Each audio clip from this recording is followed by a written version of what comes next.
Hello friends, today we are study about acid and base part third. अभी तक हमने क्या स्टडी करी है आपके एसिड की. Now we are start bases अर्थात क्षार. जो बेस होते हैं ना, बेस जो क्षार होते हैं, ये बेस क्या होते हैं? सिंपली एक कंपाउंड होते हैं. जब इन्हें हम वाटर के अंदर डिजॉल्व करते हैं ना, डिजॉल्व इन वाटर, तो हमें क्या प्राप्त होता है? OH नेगेटिव आयंस हम गेट करते हैं. Then is called basis.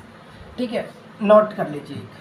अच्छा, एक एग्जांपल देख लीजिए. जैसे कि हम एग्जांपल की बात कर लेते हैं. ये क्या है?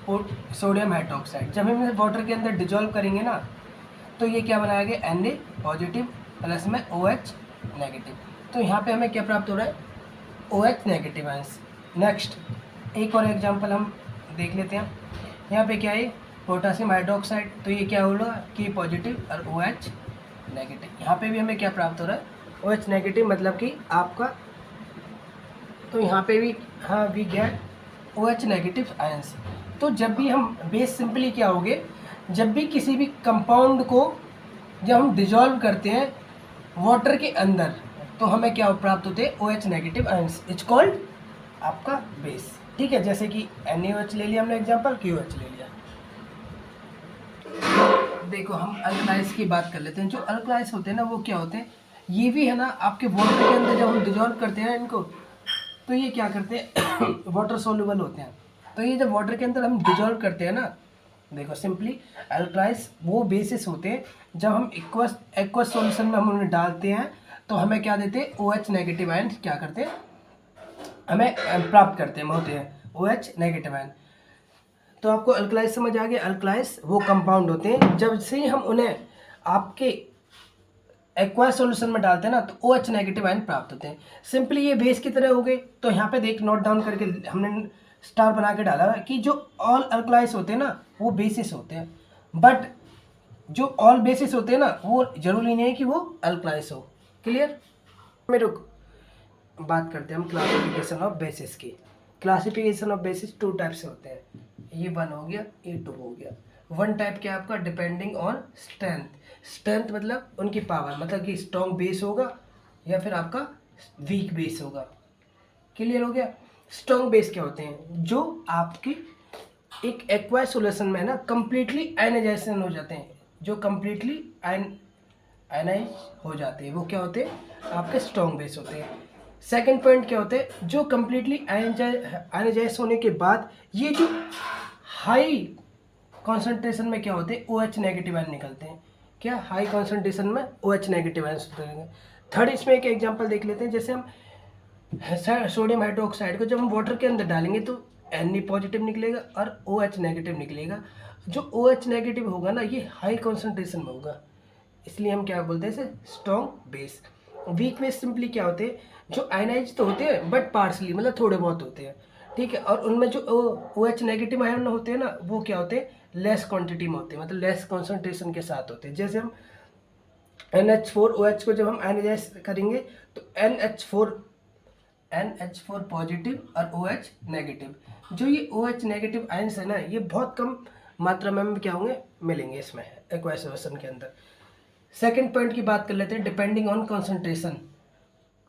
देखो, एक तो होते हैं कंसंट्रेशन बेसिस, एक होते हैं डाइल्यूट बेसिस.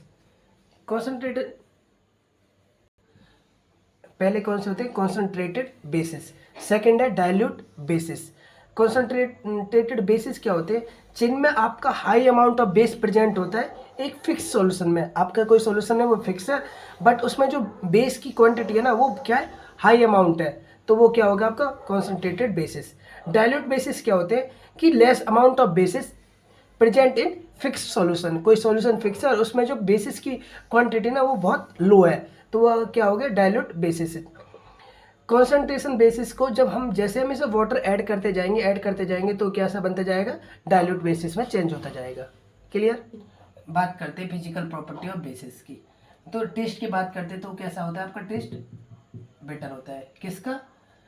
आपका बेसिस का. फिजिकल स्टेट की बात करते हैं, तो ये क्या होते हैं आपके? ये सॉलिड भी हो सकते हैं, जनरली सॉलिड या फिर लिक्विड.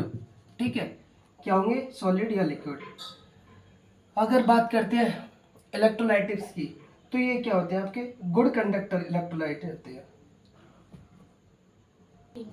इलेक्ट्रोलाइटिस की बात करते हैं तो ये कैसे होते हैं, गुड कंडक्टर होते हैं, गुड कंडक्टर होते हैं, क्योंकि जो भी बेसिस होते हैं ना वो आपके जैसे वाटर में या एक सॉल्यूशन में डिजोल्व होते हैं तो वो आयंस में क्या हो जाते हैं, ब्रेक हो जाते हैं, जिसकी वजह से ये क्या करते हैं, कंडक्ट करते हैं इलेक्ट्रिसिटी को।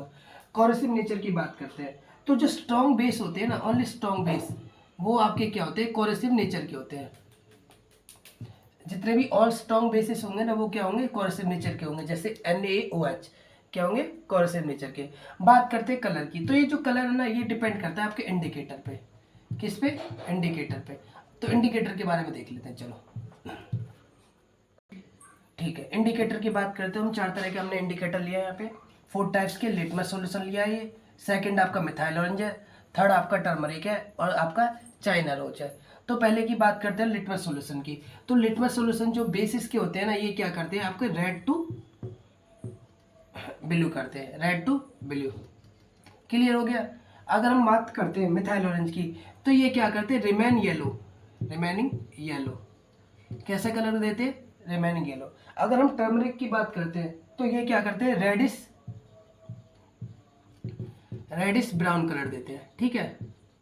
अगर हम चाइना रोज की बात करते हैं तो ये क्या करते हैं, चाइना रोज में क्या करते हैं, ग्रीन कलर देते हैं, कैसा कलर देते हैं, ग्रीन कलर देते हैं।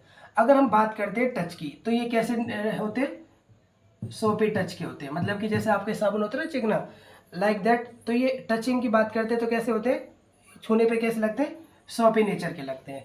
ये आपकी क्या होगी, physical property of basis, bitter होता है टेस्ट।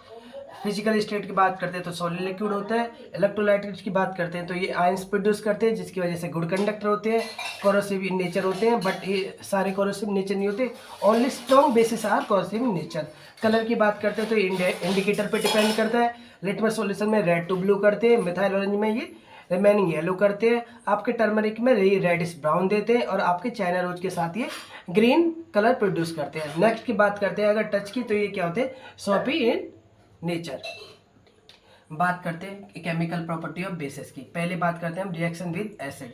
जितने भी आपके बेस होते हैं वो जब भी एसिड के साथ रिएक्शन करते हैं तो सिंपली क्या फॉर्म करते हैं, आपका सॉल्ट और आपका वाटर। एग्जांपल ले लेते हैं आपका NaOH को हम क्या डालेंगे, NaOH को अगर हम जब HCl में मिलाएंगे तो हमें क्या प्राप्त होगा, आपका NaCl और आपका H2O। तो हमें क्या प्राप्त हुआ है यहाँ पे, गेट हुआ H2O वाटर। देखो ये Na किसको ले जाएगा, आपके साथ Cl को ले जाएगा और यहाँ पे क्या हो गया H2O। तो H2O हमें क्या होगा यहाँ पे प्राप्त हुआ। उसके बाद बात करते हैं हम reaction with metal. Second point की बात करते हैं रिएक्शन विद मेटल। जब हम बेस में आप किसी भी मेटल को मिलाएंगे ना तो वो क्या करेगा, आपका हाइड्रोजन गैस प्रोड्यूस करेगा, सिंपली बात ये है, ठीक है। तो देखो एक एग्जांपल देख लेते हैं। तो देखिए हम यहाँ पे क्या ले लेते हैं, बेस लेते हैं, हम NaOH ले लेते हैं बेस, और इसमें हम क्या बना देते हैं, कोई मेटल बना देते हैं, जैसे हमने जिंक इसमें डाल दिया तो ये सिंपली क्या फॉर्म करेगा, Na2Zn और O2 प्लस में H2, ठीक है। इसको क्या करेगा, ये हाइड्रोजन गैस क्या करेगा, प्रोड्यूस करेगा, ठीक है। ये इक्वल भी हो गया।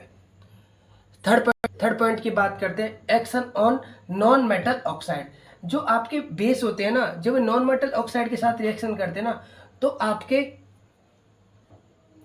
तो ये जो बेस होते हैं ना आपके नॉन मेटल के साथ जब भी आप रिएक्शन करते हैं ना तो ये CO2 को एब्जॉर्ब कर लेते हैं।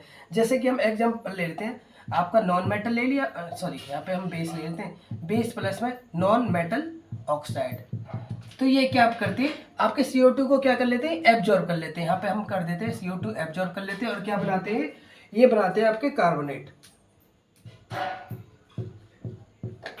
क्या बनाते हैं, कार्बोनेट। एक एग्जांपल की बात कर लेते हैं तो यहाँ पे ले लेंगे, देखो जैसे NaOH, इसमें हमने क्या करा है, ये एयर से जो इन्वायरमेंट से CO2 को एब्जॉर्ब कर लेगा तो ये क्या बनाएगा, सोडियम कार्बोनेट Na2CO3 और आपका प्रोड्यूस करेगा आपका वाटर, ठीक है। तो देखो यहाँ पे क्या था, बेस था है ना, ये नॉन मेटल साथ जब ये रिएक्शन करेगा तो आपका CO2 के साथ एब्जॉर्ब करेगा, CO2 को एब्जॉर्ब कर लेगा जिससे Na2CO3 और आपका H2O मतलब कि कार्बोनेट क्या करेगा, फॉर्म करेगा। तो आज हमने क्या देखा, बेस देखा, बेस की फिजिकल प्रॉपर्टी देखी, डेफिनेशन देखी और केमिकल प्रॉपर्टी देखी। नेक्स्ट हम पढ़ेंगे आपका salt. Bye, thanks all of you.